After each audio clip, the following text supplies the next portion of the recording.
Olá, tudo bem com você? Eu ainda estou bastante debilitado devido à dengue. Tatuí está passando por um momento muito complicado, um surto com milhares de casos aqui, e eu acabei não escapando também. Graças a Deus meus filhos estão bem, 2 dos meus 3 filhos também acabaram contraindo a dengue, mas já estão recuperados, já estão curados, e eu ainda estou aí depois de vários dias. Começou no sábado, comecei a sentir os primeiros sintomas no sábado passado, muita dor de cabeça, dor pelo corpo, febre muito forte.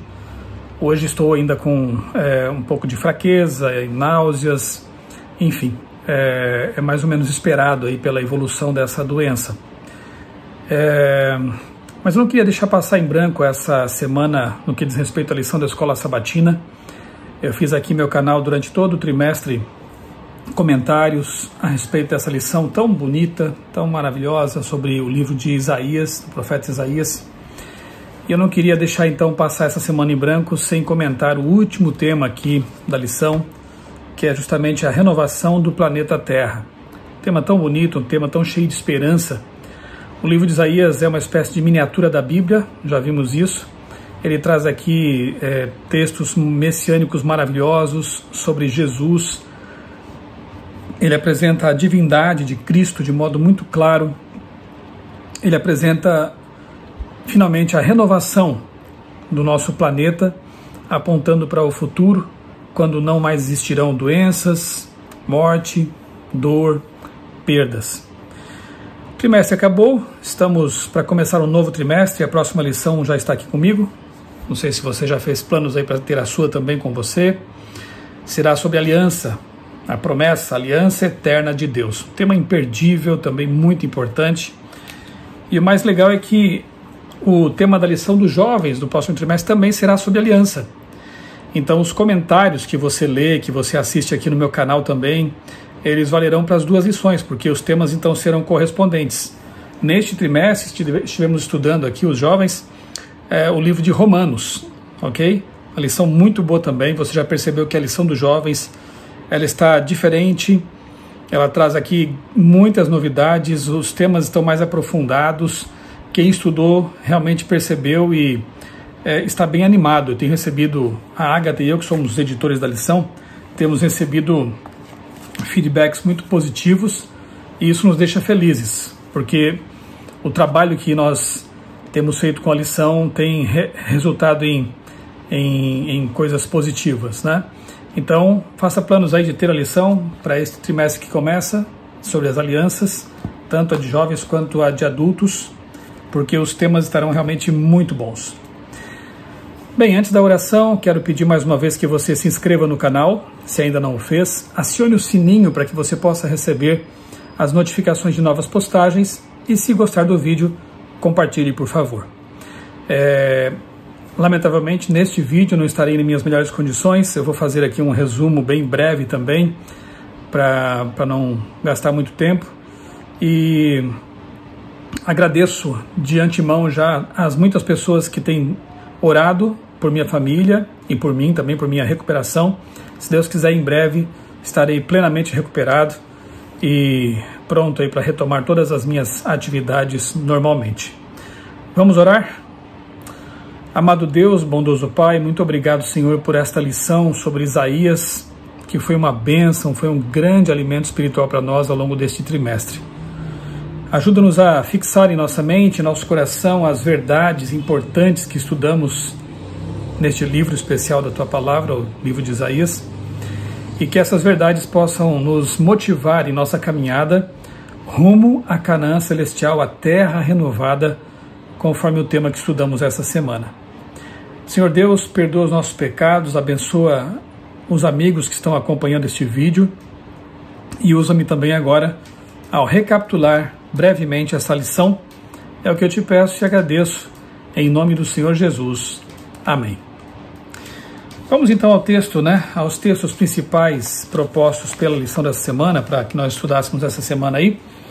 Quero convidar você a tomar a sua Bíblia e acompanhar comigo, se você tiver a sua Bíblia aí por perto, ou então acessá-la em algum dispositivo, enfim. Vamos ao texto Isaías 65, versos 17 a 25. Nós vamos ver aqui blocos assim bem claros no estudo da semana, que são os seguintes, né? Primeiramente, o que Deus queria fazer com Israel, caso esse povo fosse fiel ao voltar do cativeiro babilônico. Eles iriam a cativeiro porque haviam realmente sido infiéis, haviam se corrompido, se prostituído espiritualmente. Deus então retirou sua proteção e eles então foram levados cativos para a Babilônia. Mas Deus Deus não havia se esquecido de seu povo, nem abandonado seu povo. Ele queria que eles aprendessem a lição, a dura lição, e ao voltarem que fossem fiéis à verdade revelada, aos padrões de Deus e à missão que Deus projetou, elaborou, pensou para o seu povo. Então aqui nós vemos no capítulo 65, versos 17 a 25, aquilo que Deus havia planejado para Israel, caso fossem fiéis. E que essas bênçãos fossem um chamariz também para outras nações. Mas note que alguns relances aqui nesse texto não se limitam apenas ao Israel literal, antigo.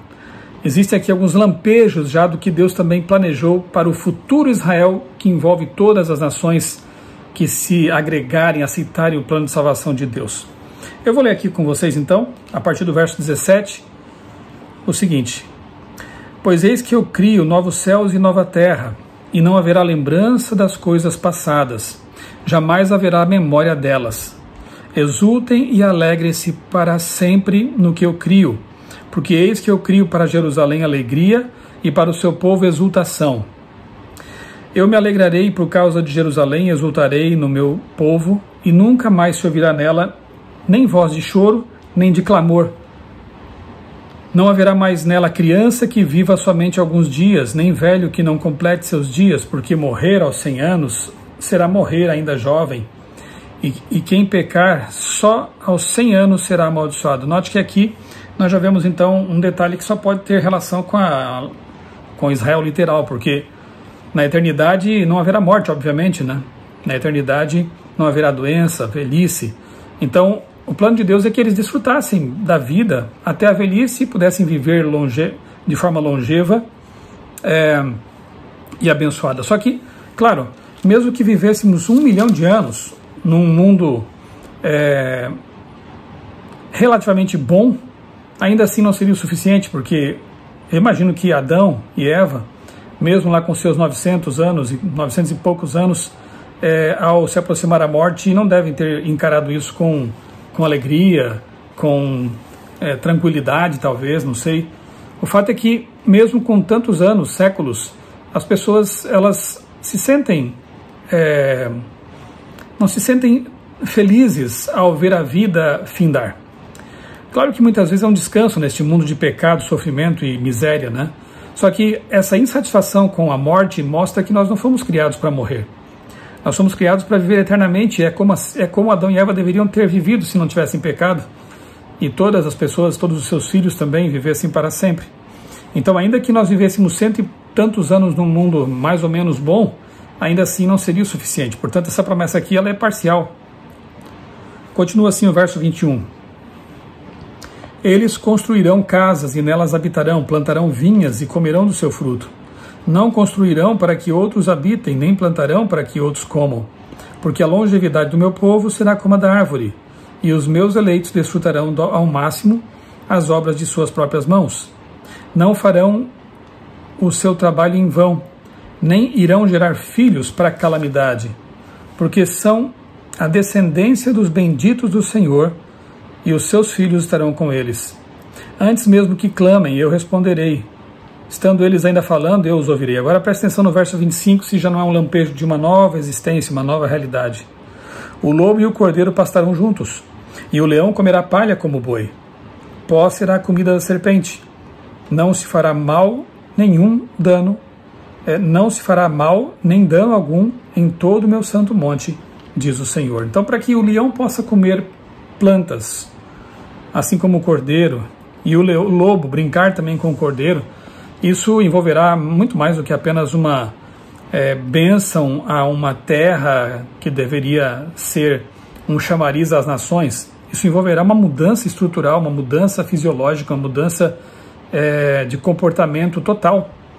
E isso só pode ser realmente uma referência a não apenas Jerusalém antiga, mas a Jerusalém, a Nova Jerusalém, e mais do que isso, né? A terra recriada, o paraíso restaurado. Então aqui nesse texto, como eu disse, nós temos alguns vislumbres do que Deus queria fazer com Israel antigo, caso fossem fiéis, e também daquilo que Deus fará, independentemente do que Israel deixou de fazer ou fez. Ele fará então para todas as nações que forem salvas pelo sangue de Cristo, aqueles que habitarem na terra renovada. No capítulo 66 nós encontramos também alguns detalhes interessantes, e eu vou destacar aqui 3, que são os seguintes. Primeiro, Israel foi a cativeiro de maneira merecida porque, entre outras coisas, estavam praticando rituais abomináveis diante de Deus. Era uma hipocrisia absurda. Enquanto queriam manter a aparência de religião, eles praticavam o pecado, eles deturparam o culto. E é claro, e muito óbvio, que ao lermos isso aqui na Bíblia, temos que pensar em nós também, em nosso tempo. Será que nosso culto também não poderia ser de alguma forma abominável? Será que nossas práticas religiosas de alguma forma não estariam também ofendendo a Deus? É algo para se pensar, é algo para se analisar. Será que é a minha vontade que determina a forma correta de culto, a forma correta de viver? O que importa é o que eu sinto, o que importa é o que eu penso? Ou é a vontade de Deus que tem que prevalecer? Ou são realmente os parâmetros e princípios bíblicos que devem reger a nossa forma de cultuar, de viver, enfim. O capítulo 66 também fala da missão que Deus estabeleceu para Israel. Que se voltassem do cativeiro, fossem fiéis a Ele teria 2 tipos de missão importantes para que eles pudessem cumprir diante do mundo. Já veremos isso. E termina também, como o 65, que eu acabei de ler, falando sobre a nova terra, as promessas da nova terra. Eu vou ler então aqui, primeiramente, o verso 3, triste, né, a situação deles aqui, e diz assim: quem mata um boi é como o que comete homicídio, quem sacrifica um cordeiro é como o que quebra o pescoço de um cão, quem traz uma oferta de cereais como o que oferece sangue de porco, quem queima incenso como o que bendiz um ídolo. Com estes escolheram seus próprios caminhos, e a sua alma tem prazer nas suas abominações. Veja que ponto eles chegaram, né? Escolheram seus próprios caminhos, passaram a ter prazer nessas coisas abomináveis, mas queriam manter uma aparência de religião, com rituais, com ofertas. É importante pensar nisso, né? Porque muitas vezes a gente pensa que basta, quem sabe, devolver o dízimo, guardar os mandamentos de Deus, frequentar o culto, e já está tudo certo. Mas como está o nosso coração diante de Deus? Quais são as nossas motivações para fazer essas coisas? Será que o motivo de estarmos nesse cativeiro de pecado que é o mundo hoje não tem que ver também com os pecados que têm sido tolerados, mesmo entre o professo povo de Deus? Precisamos aprender com as lições do passado. As histórias de Israel e as lições do passado, tanto as boas quanto as más, tanto as boas páginas quanto as más páginas, as páginas ruins da história, foram registradas para o nosso ensinamento, para a nossa lição, para que pudéssemos aprender imitando ou aprender por contraste. E aqui é um momento muito triste da história de Israel. Por isso Deus usou o seu profeta para adverti-los. E Deus também usa o profeta para nos advertir hoje também. Deus tem usado os seus profetas desde a antiguidade e vai usar até o fim. Deus tem usado Ellen White nesses tempos. Mas, curiosamente, as atitudes não mudam muito. Há pessoas que, em lugar de querer abandonar seus pecados, em lugar de querer abandonar suas abominações, suas práticas claramente pecaminosas, preferem silenciar o profeta, ou então tratá-lo com desprezo ou relativizar sua mensagem. Se o profeta está de acordo com a minha vontade, com as minhas vontades, com as minhas preferências, ok. Se não, eu não dou importância, eu passo a considerar apenas um conselho, algo assim, e conselho segue quem quer, na verdade, dizem as pessoas. Então, nada mudou, na verdade, né? Os profetas no passado foram perseguidos, alguns foram martirizados, foram desprezados, seus livros foram queimados, tudo porque o povo queria manter sua prática pecaminosa, suas abominações. E hoje não é tão diferente. O profeta, a profetisa, continua sendo perseguido, continua sendo desprezado, continua sendo lançado ao fogo o seu livro ou deixado na estante, desprezado, ignorado, relativizado. Deus nos ajude a ouvir a voz do profeta que procura mudar nosso caminho perigoso. Deus nos ajude a entender que a voz profética existe para nos conduzir pelo caminho da verdade, a luz, a Bíblia, porque a nova terra está vindo, porque a eternidade está chegando e nós precisamos realmente sair logo desse exílio de pecado e cumprir nossa missão. E falando em missão, nós encontramos então aqui nos versos 18 e 19 essa missão maravilhosa que Deus havia planejado para o seu povo. Diz assim o texto: porque eu conheço as obras e os pensamentos deles, e venho para juntar todas as nações e línguas, elas virão e contemplarão a minha glória. Porém, entre elas um sinal, e alguns dos que foram salvos enviarei às nações, a Tarsis, Pul, Lude, que atiram com o arco, a Tubal e a Javã, até as terras do mar mais remotas, que jamais ouviram falar de mim, nem viram a minha glória. Será que aqui estava incluído o Brasil? Terras do mar remotas, né? De todas essas nações, eles trarão todos os irmãos de vocês como uma oferta ao Senhor. Virão sobre cavalos e carros, em liteiras e sobre mulas e camelos, ao meu santo monte, a Jerusalém, diz o Senhor, como quando os filhos de Israel trazem as suas ofertas e cereais em vasos puros à casa do tesouro, à casa do Senhor. Também deles escolherei alguns para sacerdotes e para levitas. Olha que interessante, né? Esse detalhe aqui. Entre esses chamados pagãos, quem sabe, ou gentios, é dito aqui que Deus faria de alguns deles levitas, ou seja, isso mostra que Deus não faz acepção de pessoas. Isso mostra que nunca foi plano de Deus que a verdade maravilhosa contida na palavra fosse de uso exclusivo dos judeus.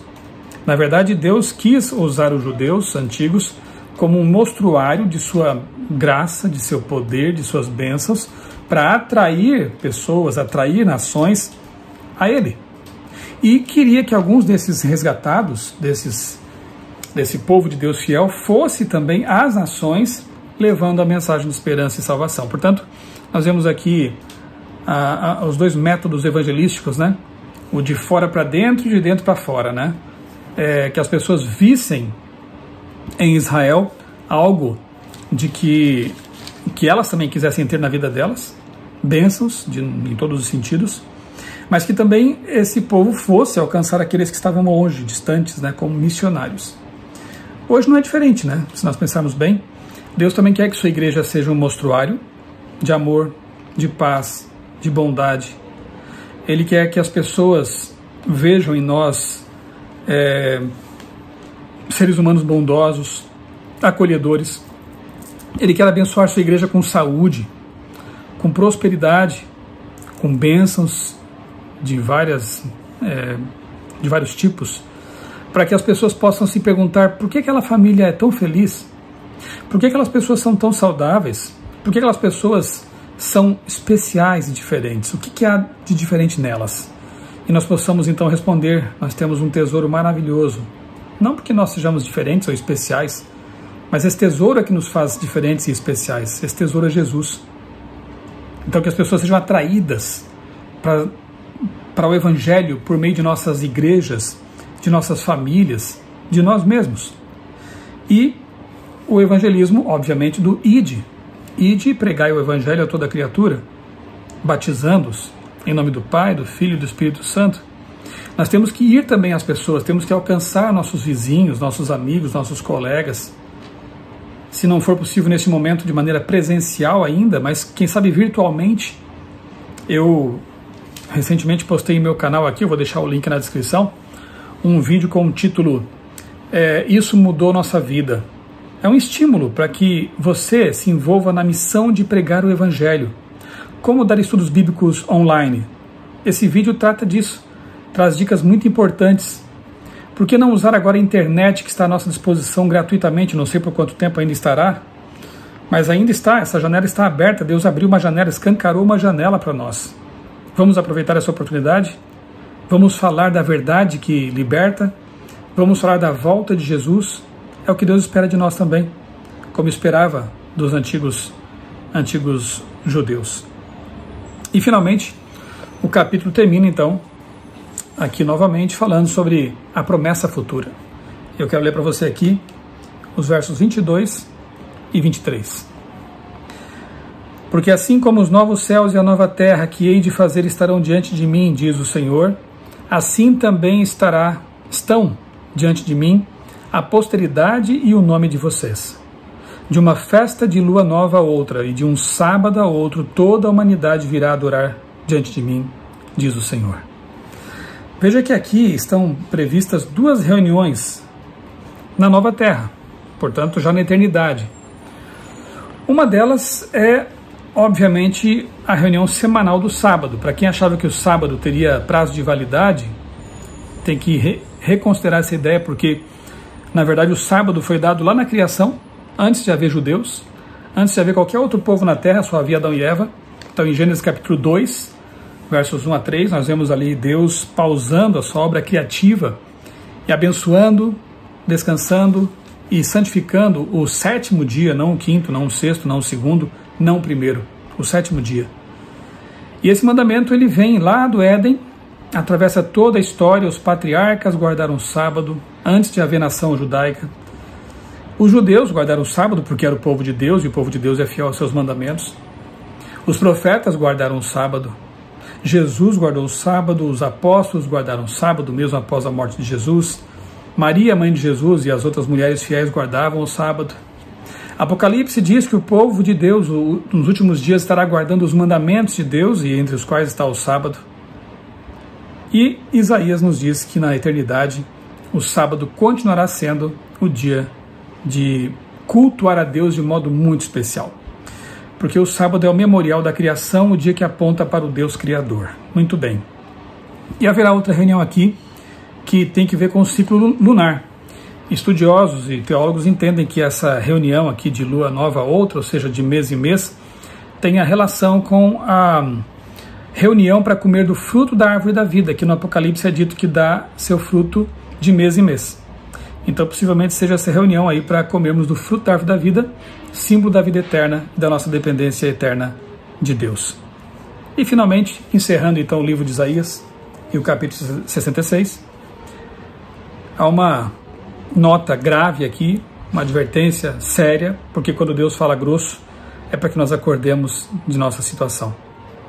Eles sairão e verão os cadáveres daqueles que se rebelaram contra mim, porque o seu verme não morrerá, nem o seu fogo se apagará, e eles serão um horror para toda a humanidade. Veja que Isaías não doura a pílula, não fica amenizando uma situação que é muito grave, muito séria. A situação de que nós temos diante de nós a vida eterna ou a morte eterna. Não há meio termo, não há meio caminho, não há em cima do muro. Ou nós aceitamos o plano de Deus de salvação e vamos morar para sempre nesse lar eterno maravilhoso, em que o leão e o cordeirinho e o lobo e todos os animais estarão em paz, juntamente com a humanidade. Os remidos viverão para sempre, eternamente ali, com Deus. Ou então, infelizmente, porque não haverá provisão para aqueles que não aceitarem esse plano, a morte, a segunda morte, né, como a Bíblia fala lá em Apocalipse capítulo 20, a destruição final será a consequência. Mas ali não fala que o bicho não morre, que o fogo não se apaga? Bom, aí é preciso um estudo mais detalhado. Eu vou deixar aqui na descrição também um vídeo para que você entenda um pouco melhor essa questão do inferno, esse dogma, essa ideia, né, que distorce, na verdade, o conceito bíblico de lago de fogo e punição final. A verdade é que a Bíblia é muito clara em dizer, por exemplo, em Malaquias, que os ímpios serão feitos cinzas debaixo dos pés dos salvos. Judas, verso 7, fala do fogo eterno que queimou, né, ali Sodoma e Gomorra, mas Como assim fogo eterno se hoje onde ficavam essas cidades só há um deserto, não há mais fogo queimando?